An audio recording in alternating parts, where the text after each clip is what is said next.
Bismillahirrahmanirrahim. Assalamualaikum warahmatullahi wabarakatuh. Sahabat keluarga, sayang keluarga dimanapun saling menjaga. Kita berjumpa kembali dengan podcast Saga. Kali ini masih seputar Jakarta Menyapa yang bersama-sama telah kita sukseskan di Jakarta International Stadium pada hari Sabtu tanggal 16 Juli 2022 yang lalu. Jakarta Menyapa dimaksudkan untuk memberikan apresiasi kepada para kader PKK, Dasawisma PKK sekaligus dilakukan launching SIM PKK berisikan rilis data Carik Jakarta. Pada kesempatan itu dilakukan pula launching sebuah layanan berbasis digital PUSPA, Pusat Pelayanan Keluarga. Sahabat keluarga, yuk kita berkenalan lebih lanjut, lebih dekat lagi dengan Pusat Pelayanan Keluarga PUSPA. Kita saksikan VT berikut ini. PUSPA, sahabat keluarga, ciptakan keluarga sejahtera. Pusat pelayanan keluarga untuk keluarga bahagia.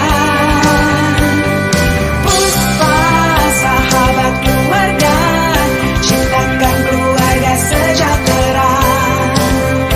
Lindungi perempuan dan anak bersama keluarga Jakarta.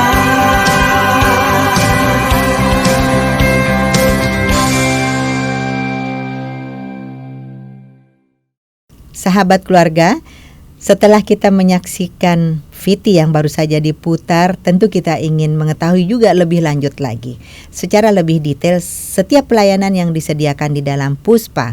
PUSPA adalah sebuah pelayanan terpadu untuk kesejahteraan dan kebahagiaan keluarga yang didesain secara digital, juga secara inklusif, dilengkapi dengan penterjemah bahasa isyarat yang dimaksudkan untuk memberikan layanan kepada keluarga dalam satu genggaman. Sahabat keluarga, di dalam PUSPA disediakan berbagai jenis layanan yang mana setiap pelayanan ini yang disediakan di dalam PUSPA didasarkan atas 8 fungsi keluarga. Adanya keluarga telah dilengkapi dengan berbagai fungsi-fungsinya dan telah diformalisasikan di dalam Undang-Undang Nomor 52, yakni yang pertama adalah fungsi agama, di mana diharapkan setiap keluarga tentu saja mempraktekkan dan menjalankan praktek-praktek keagamaan, menanamkan nilai-nilai keagamaan dalam rangka mewujudkan akhlak yang mulia bagi setiap warga atau setiap anggota keluarganya masing-masing. Di dalam PUSPA terdapat berbagai layanan yang relatif sesuai dengan upaya untuk menanamkan nilai-nilai keagamaan ini yang dapat diakses pada menu informasi keluarga. Di dalam menu informasi keluarga juga terdapat berbagai informasi-informasi lainnya, diantaranya adalah kampanye untuk pencegahan tindak kekerasan baik terhadap perempuan maupun terhadap anak. Masih di dalam informasi keluarga, hal-hal yang berkaitan dengan ikhtiar atau upaya untuk mewujudkan kota yang layak terhadap anak. Untuk informasi lainnya tentu saja silahkan di browsing sendiri, silahkan untuk di searching sendiri di dalam layanan puspa.jakarta.go.id. Sahabat keluarga, fungsi yang kedua adalah sosial budaya. Dalam sosial budaya ini diharapkan keluarga-keluarga dapat menumbuh kembangkan nilai-nilai kepedulian, nilai-nilai untuk berbagi, peduli dan berbagi. Dengannya, maka setiap anggota keluarga dapat memiliki nilai-nilai kehidupan yang baik, nilai-nilai kehidupan yang mulia. Ketika dia berada di luar rumah, dia pun dengan sikap peduli dan berbaginya itu dapat menjadikan suasana di sekitarnya menjadi lebih baik, menjadi peduli, masing-masing menjadi peduli dan bisa meningkatkan kepedulian-kepedulian yang dibutuhkan oleh sekitarnya. Di dalam layanan PUSPA terdapat layanan-layanan yang relevan dengan peduli dan berbagi ini, diantaranya adalah pada menu edukasi dan kampanye. Di dalamnya terdapat berbagai podcast, terdapat berbagai webinar, juga infografis yang dapat dimanfaatkan materi-materinya untuk meningkatkan rasa peduli dan berbagi. Salah satu layanan dalam Puspa yang juga relevan adalah Putaran, pusat pembelajaran perempuan yang di dalamnya terdapat berbagai siap ekonomi, siap hukum, siap psikologi, siap sehat, siap pinter, dan siap lainnya yang bisa kita browsing sendiri di dalam layanan Puspa. Sedangkan fungsi keluarga yang ketiga adalah cinta kasih, dalam rangka mendorong tumbuh kembangnya rasa ikhlas dan tanggap terhadap sesama.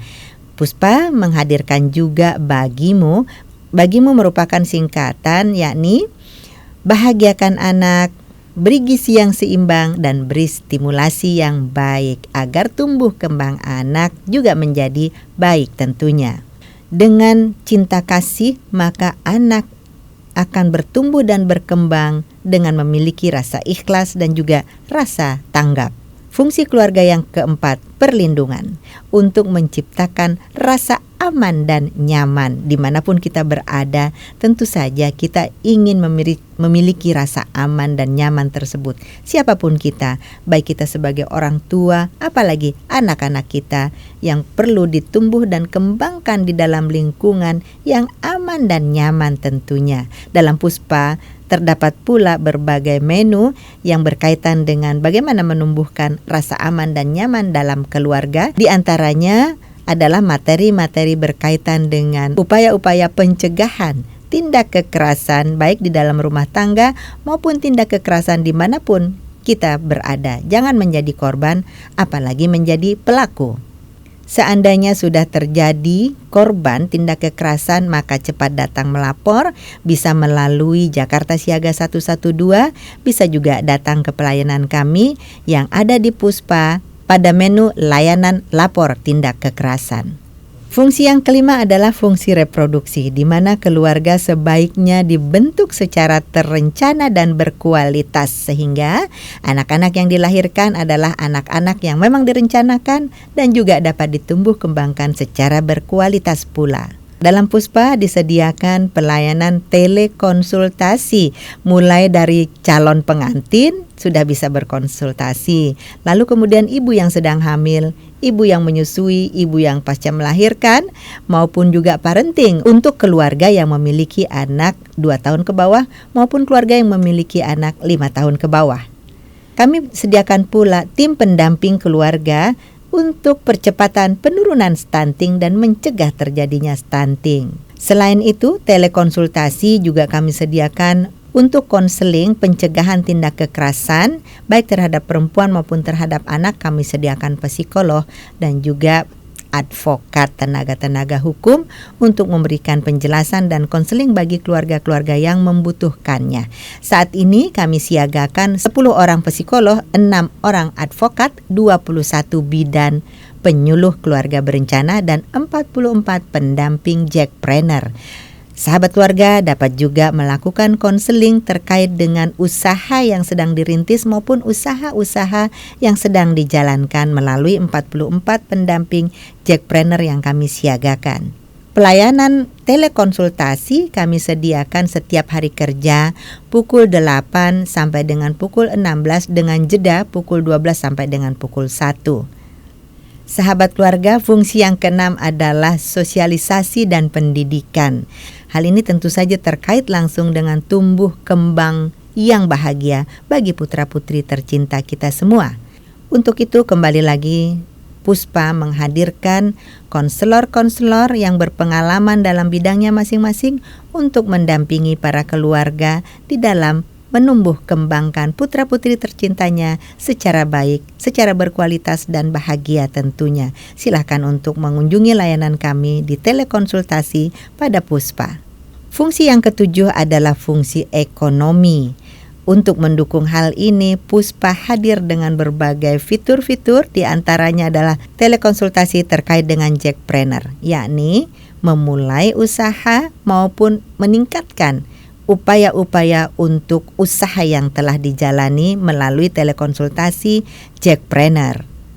Melalui konsultasi Jackpreneur, sahabat keluarga dapat mengakses e-katalog dan juga dapat melakukan konsultasi bisnis serta dapat melakukan live selling langsung produk-produknya. Di dalam layanan Puspa disuguhkan pula kisah-kisah sukses para pelaku usaha yang diterpa badai pandemi namun tetap dapat bertahan, bahkan lebih berkembang lagi. Silakan untuk mengakses layanan kami di Puspa. Sahabat keluarga, dengan melakukan berbagai ikhtiar, di antaranya melalui Puspa, maka diharapkan kita bisa jadi inovatif dan lebih produktif. Fungsi yang ke-8 adalah fungsi lingkungan. Setiap insan wajib untuk mencintai lingkungan sekitarnya sebagai ikhtiar untuk melestarikan lingkungan, baik lingkungan alam maupun tentu saja masyarakat yang hidup di dalamnya. Sahabat keluarga, dengan mencintai lingkungan, kita semua tentu berharap bahwa lingkungan kita bersih dan lestari. Sahabat keluarga, kami menyadari kami baru memulai layanan berbasis digital melalui puspa.jakarta.go.id yang tentu saja masih memerlukan ikhtiar-ikhtiar perbaikan di sana-sini dalam rangka penyempurnaannya. Silahkan untuk tinggalkan pesan dan juga komen serta saran-saran pada kolom chat atau kolom komen pada podcast Saga kali ini. Terima kasih telah menyaksikan podcast Saga secara konsisten. Silahkan share. Jangan lupa juga subscribe dan juga komen serta like ya. Terima kasih sekali lagi, sampai jumpa pada podcast episode berikutnya. Terima kasih. Assalamualaikum warahmatullahi wabarakatuh.